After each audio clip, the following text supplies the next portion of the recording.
all you care about is sex. Why people stay together for the kids and it's not what you think. Why men are not leading in their home. I'm Cass. I'm Kathryn. Not so obvious ways to get the sex back. So when you dated your husband in the beginning, did you ever answer the door with your hair all crazy? We're MorrowMarriage. Let's flip divorce statistics with the new marriage.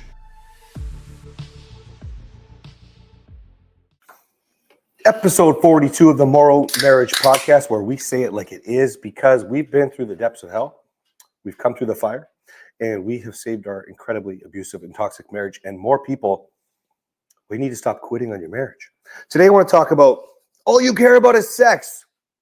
And what I'm referencing, this could go a lot of different places, but what I'm referencing is the amount of men who come to me who want way more than sex in their marriage. They want a real partnership. They want true love. They want a real communicative, intimate relationship on all different levels of intimacy. And when they start to show up after, excuse me, I just burped. After a while. He's human. After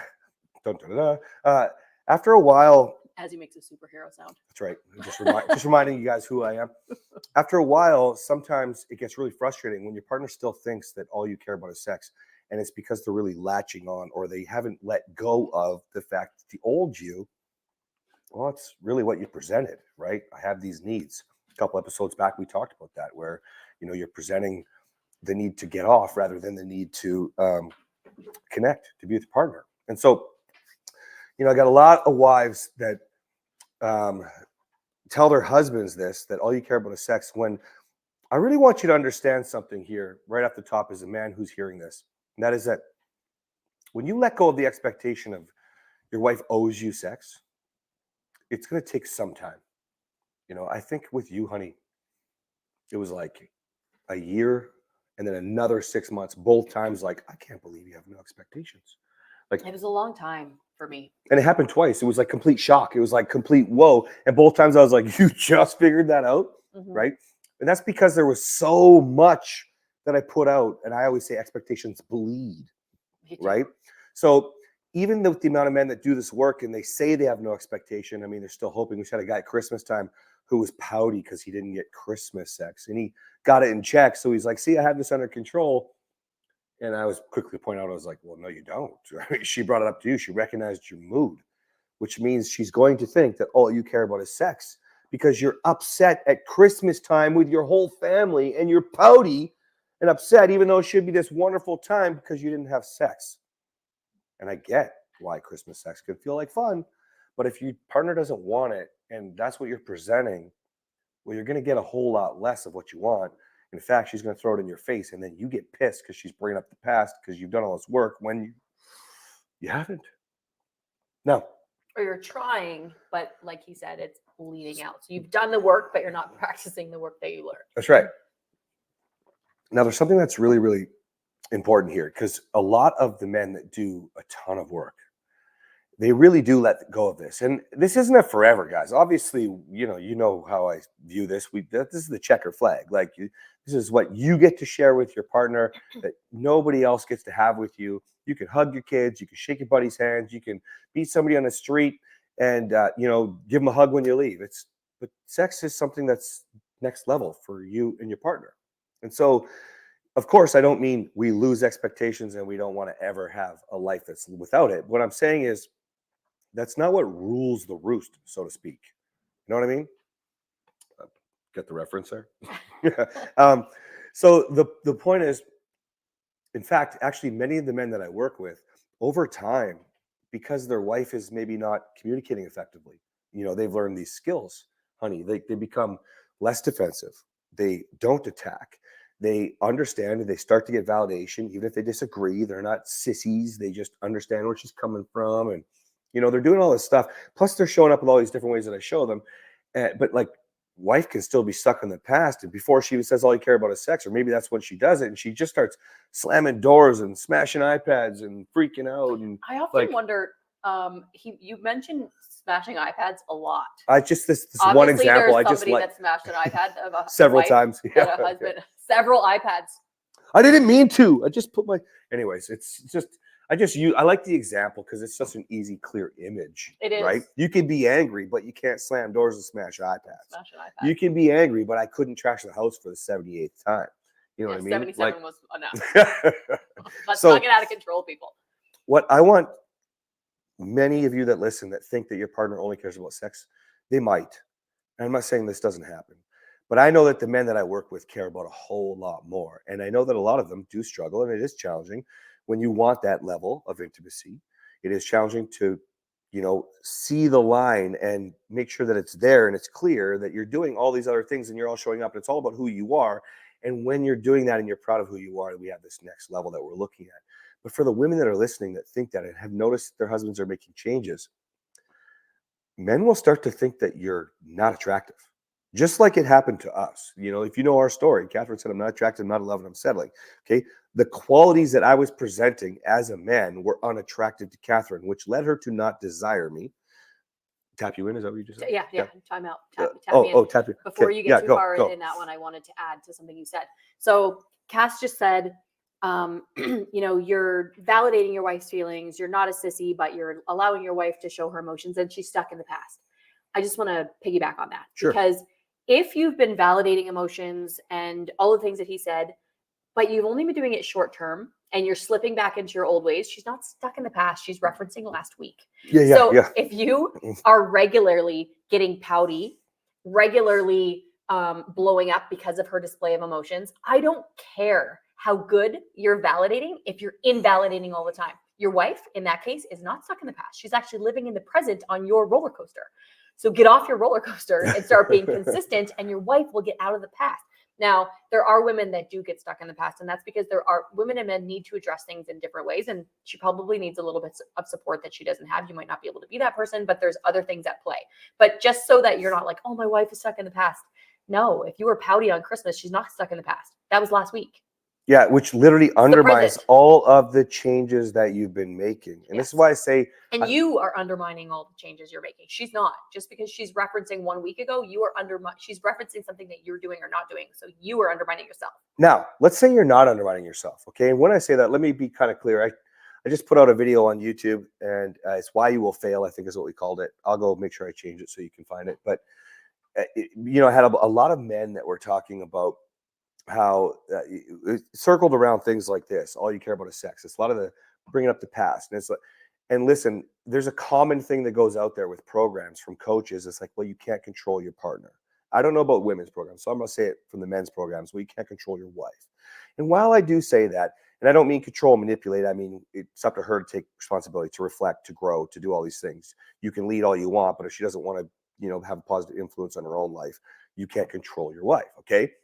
But what I did was I spent an hour tearing into my men, calling a lot of them out, going, well, I know you haven't done this. How many of you guys aren't working out? How many of you guys are still making $0 and it's been 6 months? You haven't learned to make any more money. How many of you guys aren't going on dates? How many of you guys aren't using this module of the course? Well, you just got defensive last week. Listen, all of this first undermines the changes. So even if you've checked your expectations and you're going to show up as this great man and you're like, I don't demand sex. I want more. I want her to see that. If you don't show up and follow through, fuck control your wife. You can't even control yourself, man. Like, grow up. Okay. And I really encourage you to watch that video on YouTube. I'll drop the link in here. But at the end of the day, let's say you are doing all that. Now we're going to go to where you start to look down on your wife. If your wife is smashing iPads and slamming doors, your wife is constantly having panic attacks and doesn't want to address her own anxiety, her own issues. Your wife is constantly, a lot of my wives, for example, honey, will check out. How many wives do you have? Well, my men's wives. I know. I know. Damn.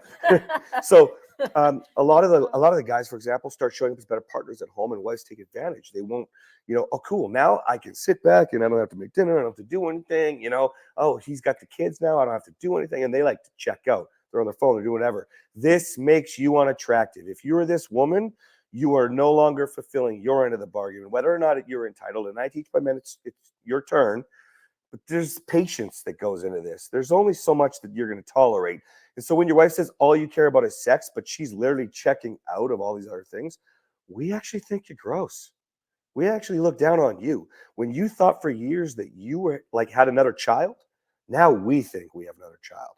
And when I teach men, that your wife is not your mom or your maid, if he's your dad or your butler, lady, he ain't wanting sex with you anymore.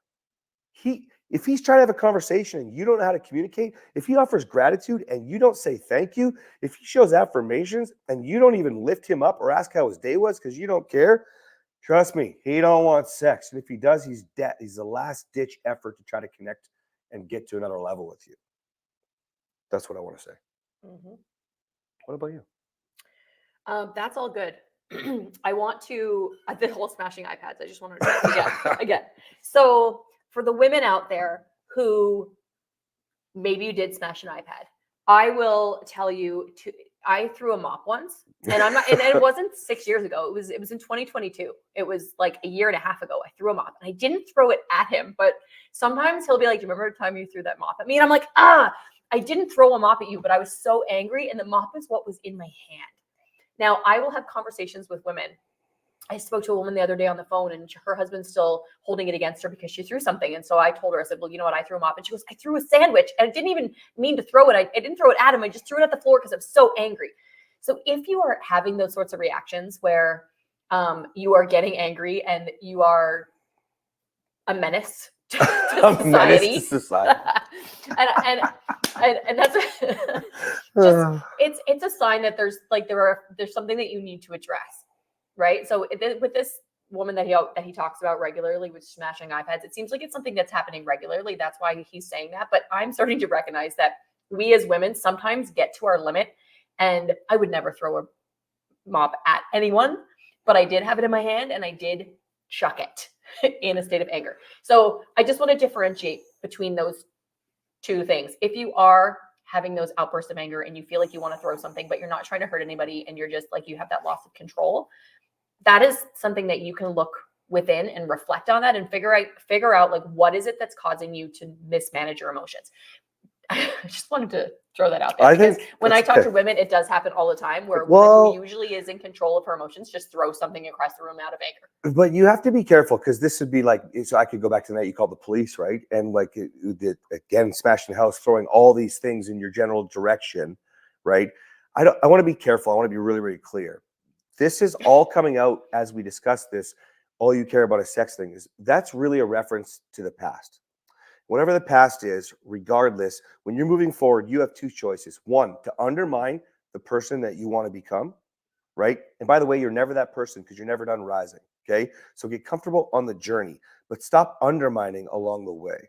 That doesn't mean you can't make mistakes, but you have to understand that you can't excuse throwing a mop. I think I was threw every pill jar at you besides smashing a whole bunch of stuff that night.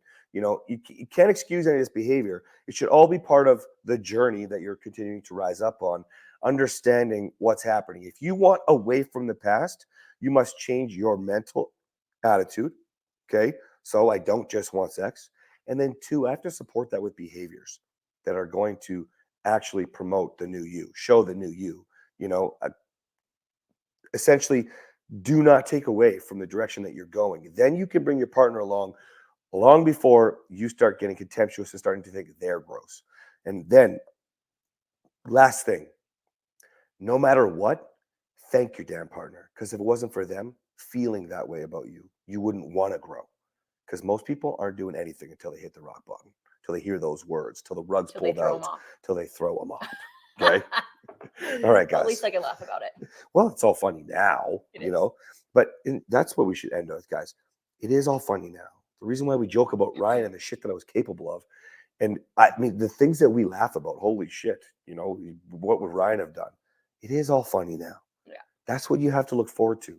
But first, get comfortable in the journey and understand if you want away from the past, you don't have to be the old person that caused those things. But you're not getting away from it if you're doing things that remind your partner of the past.